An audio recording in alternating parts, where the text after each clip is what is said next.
Hey everybody, thanks for tuning back in. Welcome back to the Pour House. So, I don't know if you remember, a few weeks back I was doing a series of classic cocktails. And that actually seemed to strike a chord with some of you folks. Quite frequently I get asked, how do I make a specific cocktail? So that was sort of the impetus behind it in the very beginning. And I stopped doing it a few weeks ago, but people have asked me to do that and asked me to do some select cocktails. Before we get into that though, subscribe. Subscribe button every Friday morning, 8 a.m. And you'll have me in your living room, your laptop, your phone, and you can always turn me off if you don't want. And be sure to tinkle that notification bell, and that way that YouTube will let you know. In any event, today we are going to make a classic Manhattan cocktail. Really easy, but if you don't know how to make it, it's kind of like anything else. If you don't know how to make it, it's difficult until you know how to make it. Very simple, only a few ingredients. We're gonna start. Ready, 3, 2, 1, go. All right, you know the rule of twos, but this is how they do it anyway. We're gonna do 2 ounces of bourbon. You can make a Manhattan with whiskey if you like, whatever your preferred dark beverage of choice is.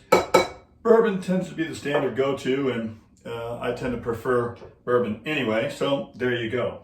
Now, we're gonna do, you can do anywhere from half an ounce to a full ounce to more, but generally the standard is 2 to 1. I like a little less vermouth in mine, so I'm gonna go with about 3/4 of an ounce of vermouth, sweet vermouth, and I use a very special vermouth that I can't tell you about, but it's really good. And then, again, really easy, we're gonna use some Angostura bitters. Classic, find them anywhere. They are the most common, and there's probably a reason for that. They're really good. In my drinks, I tend to like a lot of bitters, so we're just gonna take and we're gonna swizzle that up just for a wee bit, maybe 10 seconds going each way. And another little swizzle for love. Not half bad. Now, if you notice, got my big cube already in there. Can you see it? Can you see it? Can you see it? And I have 2 of the world famous LUXARDO cherries on top. They are the best.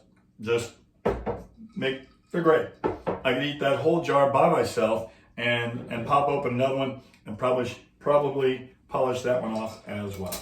All right, now we're just gonna single strain this right on top of the whole mix we've got here. And what you have yourself, for your family, for your friends, for your next party, is a classic Manhattan. Or is it called a Manhattan? All right, and there it is. Easy as that. Let me taste it for you, just to make sure I did it right. I did. Yep, classic Manhattan, and you can make it yourself now. There you go. All you gotta do, a lot of simple ingredients. Just go out, get them. It's cheap, it's good, and you're gonna enjoy it, because you wouldn't be watching this if you didn't want to know how to make a Manhattan. For the recipe, however, PourManMike.com. Just do it. Just go to the website. All the stuff, and for all my other recipes, is there too. And if you push that button right over there, you'll instantly become a Pour Minion, which gets you ahead of the line speed pass for each and every new PourMan adventure, plus all that other cool stuff that comes along with that. So till next time, pour well, pour often, tell them PourMan sent you, and we'll see you around.